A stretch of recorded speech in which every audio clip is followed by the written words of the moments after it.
Je voudrais d'emblée préciser que je ne suis pas du tout un spécialiste de l'éducation, mais j'ai eu le privilège d'aller à l'école et je sais ce que vaut l'éducation. Donc je vais vous parler plutôt de cette expérience. Donc j'ai 75 ans, j'ai passé 56 ans de ma vie à l'étranger. Je fais partie de cette cohorte de jeunes qui ont fui à l'époque, lorsque les répressions ont commencé à se mettre en place. Et nous avons beaucoup souffert, mais ceux qui sont restés ont peut-être plus souffert que nous. Et j'ai eu la chance de m'en sortir, de travailler dur et d'avoir pu faire des choses dont même certains Européens peuvent rêver en Europe. Et rapidement, je suis marié, j'ai 3 très grands enfants et qui sont malheureusement à l'extérieur. Je dis malheureusement parce que j'aurais bien aimé qu'ils fussent ici en Guinée, mais ce n'est pas toujours évident. Voilà, donc je suis un industriel et j'ai toujours été un industriel. J'ai toujours travaillé dans l'entreprise. J'ai dirigé plusieurs divisions de groupes internationaux à l'étranger, en France, en Allemagne, aux États-Unis et dans certains pays d'Asie.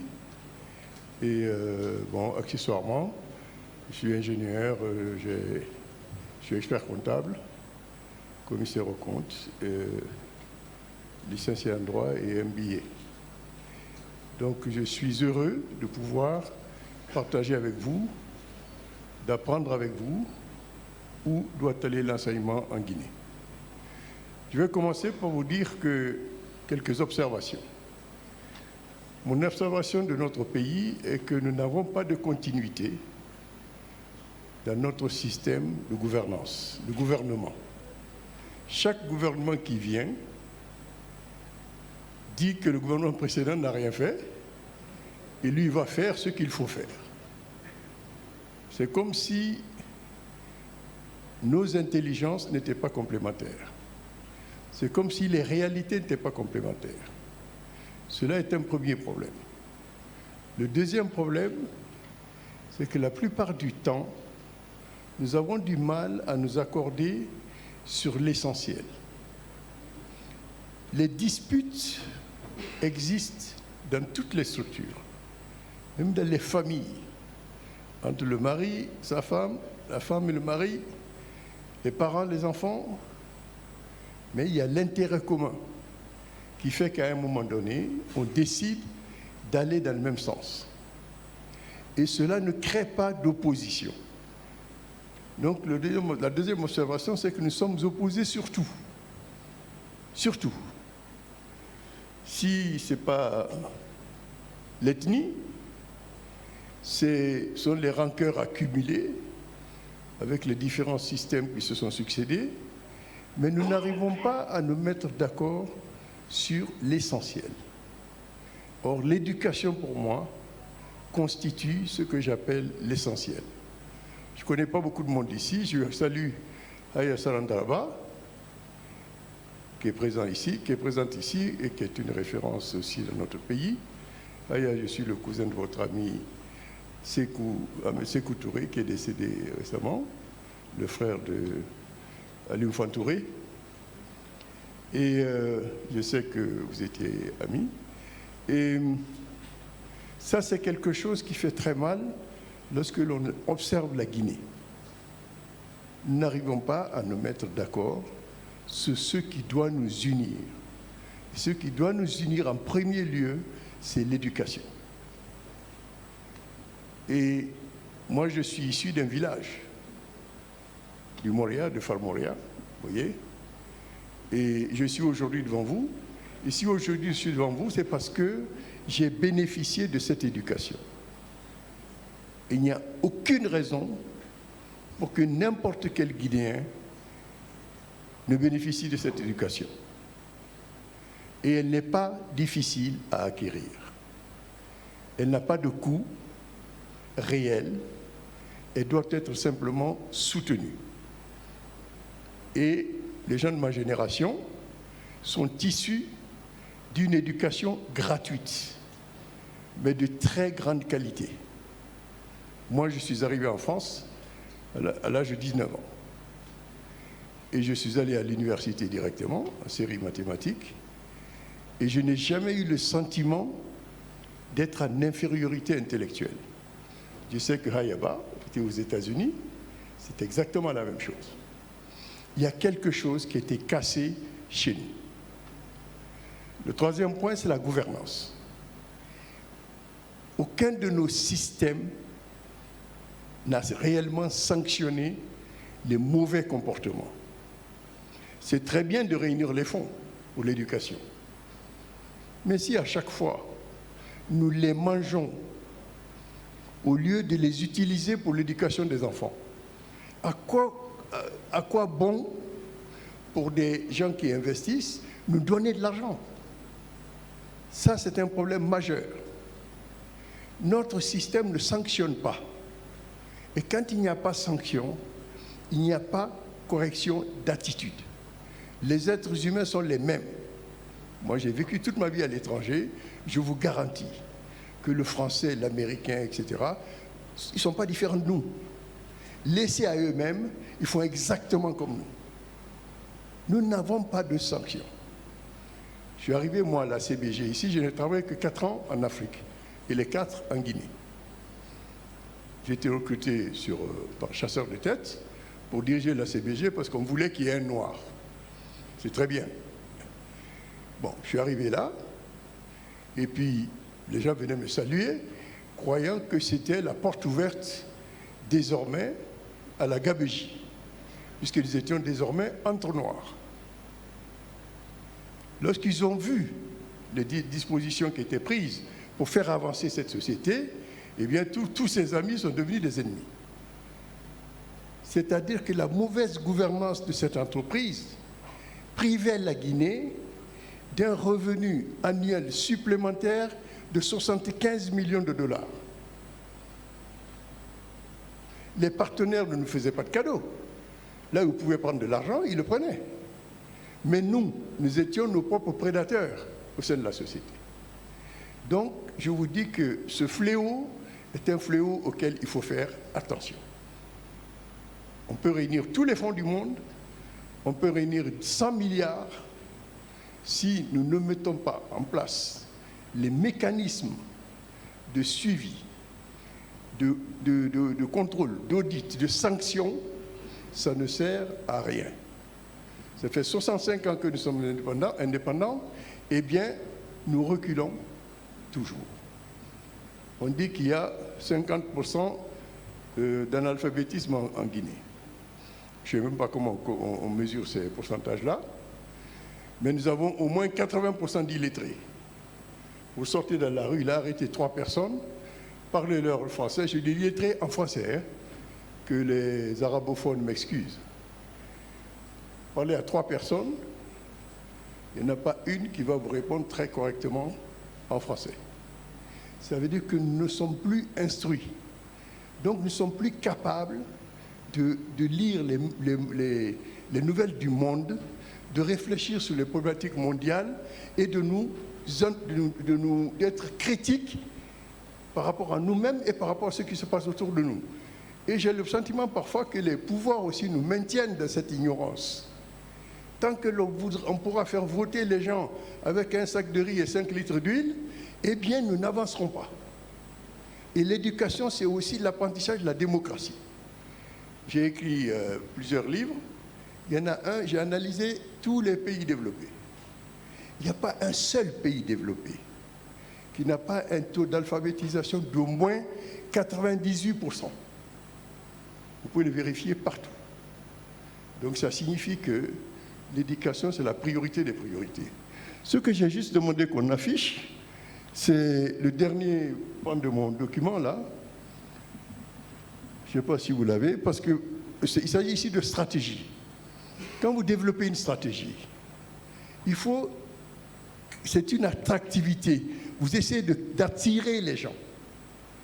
Donc il faut d'abord faire un état des lieux. De voici où j'en suis. Voici pourquoi j'en suis là. Mais mon ambition, c'est-à-dire ma vision, partagée, c'est-à-dire que ce n'est pas parce que vous êtes au pouvoir que vous avez l'apanage de l'intelligence, que vous avez l'apanage de la connaissance, que vous avez l'apanage de la capacité à comprendre et à mettre en œuvre les choses. J'ai dirigé plus de 35% de ma carrière. Eh bien, je vous garantis qu'il y a des collaborateurs que je ne supportais pas à titre personnel. Ils ne seraient jamais venus manger à la maison. Mais ils avaient une capacité professionnelle qui faisait que, moi j'ai l'éducation beaucoup à l'américaine, hein, je peux détester, mais travailler avec. Eh bien, je les invitais pour que justement, ils viennent me porter la contradiction, pour que je puisse faire mieux que ce que je fais. Nous, Guinéens, nous ne savons pas le faire. Nous vivons avec la haine. Tout se transforme en haine de la relation que nous avons. Nous avons la fausse amitié, la fausse camaraderie, surtout lorsque l'on partage le fruit du vol.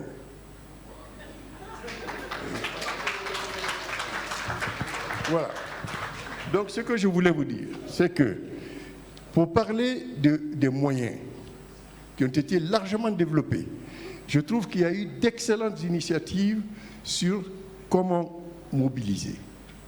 Et ce n'est vraiment pas la partie la plus difficile. Mais il faut savoir où on veut aller. Est-ce que la Guinée est prête, entre 2023 et 2040, à consacrer, parce que l'éducation c'est un problème d'État, 40% de son budget, par exemple, à l'éducation? Je pense qu'aucun leader politique ne dira non à cela. Aucun. Si nous avons un consensus sur ce problème-là, ça signifie que nous aurons une continuité dans la mise en œuvre de la vision. Je suis arrivé de Dubaï la fin de semaine dernière. Je veux pas, ne vous inquiétez pas, quand je finis, c'est fini. Dubaï, un monsieur, il y a à peu près 25 ans, Cheikh Zayed, c'était 7 Émirats éparpillés, et l'Arabie Saoudite, c'est j'allais dire, le royaume important du coin. Et l'Arabie Saoudite avait pour ambition de les absorber un par un. Il a réuni ses collègues, il a dit, si nous ne nous mettons pas ensemble, nous allons être mangés par l'Arabie Saoudite. Donc mettons-nous ensemble, formons les Émirats Arabes Unis. Ils l'ont fait. Peut-être qu'ils se détestaient parfois, mais ils ont un intérêt commun, se protéger contre l'Arabie Saoudite, qui est un régime qui peut être dur. Ils disent, nous avons une autre culture. Vision. Le pétrole est limité. Le gaz est limité. Je parle sous votre contrôle, Mme Bach, qui est chimiste. Il dit, à l'horizon 2030, il faut que nos Émirats aient le PIB hors pétrole au-dessus de 50%. Aujourd'hui, ils en sont presque à 65%. 7 ans avant la fin de la vision. Et depuis qu'il a dit ça, tous ceux qui ont dirigé les Émirats Arabes Unis travaillent dans le sens de cette vision. Quels que soient les gouvernements qui viennent, quels que soient les princes qui se succèdent. C'est ça qu'on appelle un pays. C'est ça qu'on appelle une gestion patriotique de l'État. Donc il y a 3 façons de diriger. Il y a les royaumes, quand le roi dit tout le monde marche. Il y a les dictateurs, quand le dictateur dit on se plie, ou on coupe le cou. Et la démocratie. La démocratie, c'est difficile. Parce qu'il faut que il faut convaincre les gens d'adhérer. Mais lorsque le concept de vision fonctionne avec la démocratie, elle est éternelle. Parce qu'elle vient de la libre appréciation des personnes. Donc je dis ici que nous devons dire aux partenaires, stratégiquement, Nous, 2040, notre objectif, c'est 40% de notre budget national. Eh bien, voici les jalons que nous avons mis en place pour cela. Et deuxièmement, nous ne voulons pas du tout qu'il y ait des enfants qui sortent du système scolaire, en particulier les filles, parce que nous avons un problème social à résoudre en Guinée. On ne parle que de cela. Les anciennes, on parlait de ça, et leurs petites sœurs ne se battent que pour ça, mais malheureusement, rien ne bouge. On dit qu'il n'y a pas d'excision, mais on excise tous les jours. Et il y a des sanctions qui sont prévues, non appliquées. Je ne sais pas pourquoi on ne prend pas les gens qui le font et on les enferme. Oui, vous les enfermez 5 ans, et bien je vous assure que quand vous enfermez 10 personnes de Folkaria, 15 personnes de Cancan, 10 personnes de Zérékoré, etc., d'abord, on ne dira pas c'est ethnique, on saura que c'est la loi qui s'applique, et bien après 5 ans, et on montre bien que les gens sont condamnés et sont là, vous verrez que l'excision va être réduite au moins de 80%, au bout de 5 ans. Nous sommes aujourd'hui champions du monde de l'excision. Donc, pas de sortie d'école avant au moins l'âge de 16-17 ans. Aucune école primaire ne doit se trouver à plus de 2 km d'un village. Ça, c'est une vision. C'est une vision, ça. Ce n'est pas du bavardage. Ça ne sert à rien de faire 40 pages de mémorandum, ou je ne sais pas quoi, comment on appelle ça encore. Vous voyez, vous savez, moi, je suis un homme d'entreprise, donc mes documents sont toujours 1-2 pages. Parce qu'au-delà de 2 pages, on ne lit plus. Et puis ici, c'est l'effectif de l'enseignement technique devra représenter au moins 20% de l'effectif total. Vous savez combien il y a de pourcentage d'élèves des centres de formation professionnelle qui sont en agriculture? Peut-être 3% maintenant.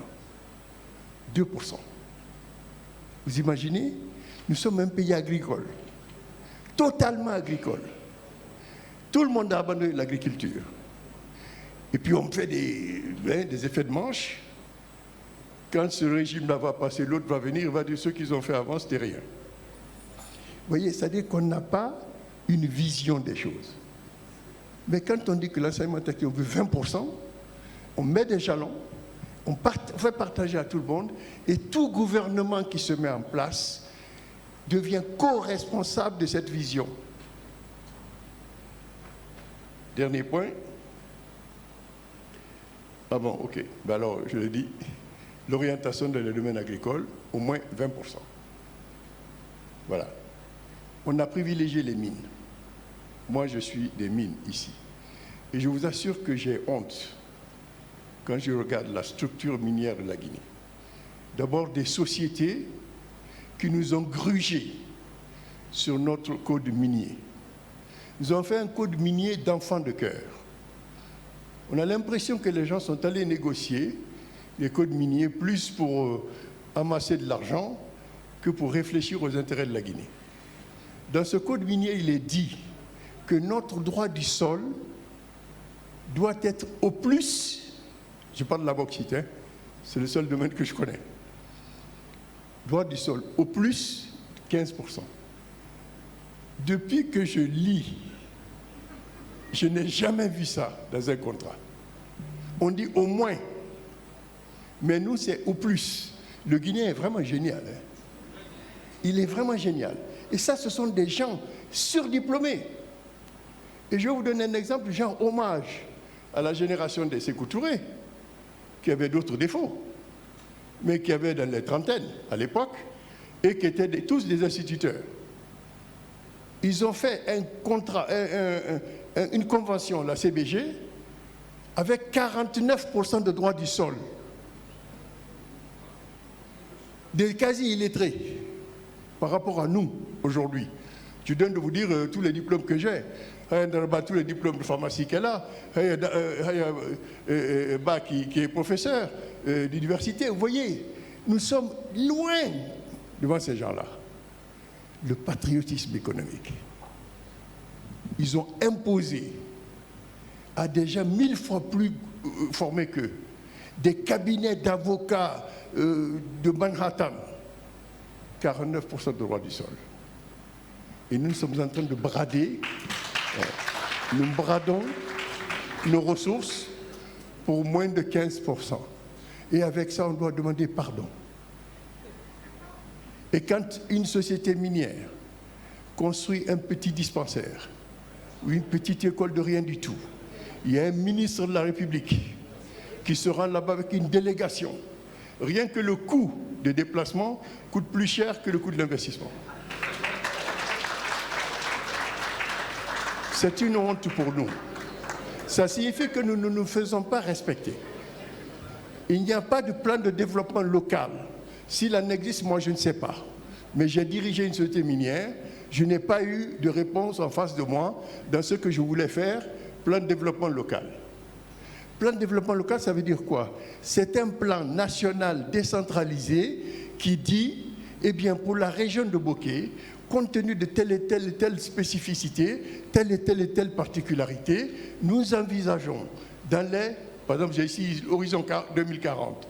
À l'horizon 2040, tant de dispensaires à tel endroit, tant d'écoles à tel endroit, tant de professeurs à tel endroit, tant d'instituteurs à tel endroit, etc., etc. Et en ce moment-là, les plans sont mis en place maintenant pour cet horizon-là avec ces jalons. Mais j'ai l'impression que le noir est fâché avec le moyen long terme. Nous croyons que demain n'arrivera jamais. Nous sommes toujours au présent. Tout ce que nous faisons est au présent. C'est incroyable. Alors que moi qui suis en train de vous parler, quand je suis sorti, j'étais un gamin. À l'époque, la majorité était à 21 ans. J'étais un gamin, c'est-à-dire un adolescent aujourd'hui de 13-14 ans, avec plus de connaissances du monde que moi. Et aujourd'hui, je suis presque un vieux. Le monde avance, quoi que vous fassiez. Aujourd'hui, on parle des ODD. Chaque fois que nous parlons de nos problèmes, de notre développement, nous nous référons aux autres. L'ONU, qu'est-ce qu'elle dit? La BAD, qu'est-ce qu'elle dit? Machin, qu'est-ce qu'il dit? Mais vous ne connaissez pas vos problèmes? La Guinée ne connaît pas ses problèmes? Mais asseyons-nous, parlons de nos problèmes, disons comment nous voulons faire, et nous regardons un peu ce que l'ODD peut nous apporter, ce que la BAD peut nous apporter, etc. Donc quand vous avez dit que vous voulez 40% du budget national, il est possible, parce que cette augmentation se fera progressivement. Donc il va y avoir des gaps, il va y avoir des écarts. Et ce sont ces écarts que des structures comme la NAF doivent combler. Comme ça, à 2040, on aura 40% de l'éducation, de budget consacré à l'éducation, mais on aura aussi atteint 95% ou 97% d'alphabétisation. C'est-à-dire que la Guinée sera irréversiblement un pays à économie durable. Et ça, nous sommes capables de le faire. Pourquoi ne le faisons-nous pas? Donc la stratégie, si on veut attirer, il faut d'abord fixer une vision et dire comment on veut l'atteindre. Et dire de quoi, quel est l'écart, le coût de cette vision, quelle est la situation actuelle, quel est l'écart, comment l'augmentation budgétaire va combler cet écart, qu'est-ce qui subsiste et de combien on a besoin et comment on va faire pour combler ce besoin, mais comment aussi on va utiliser et sanctionner la mauvaise utilisation des fonds qui pourraient être mis à notre disposition. Voilà, si vous voulez, ma première intervention. Comme M. Touré a parlé, je donne le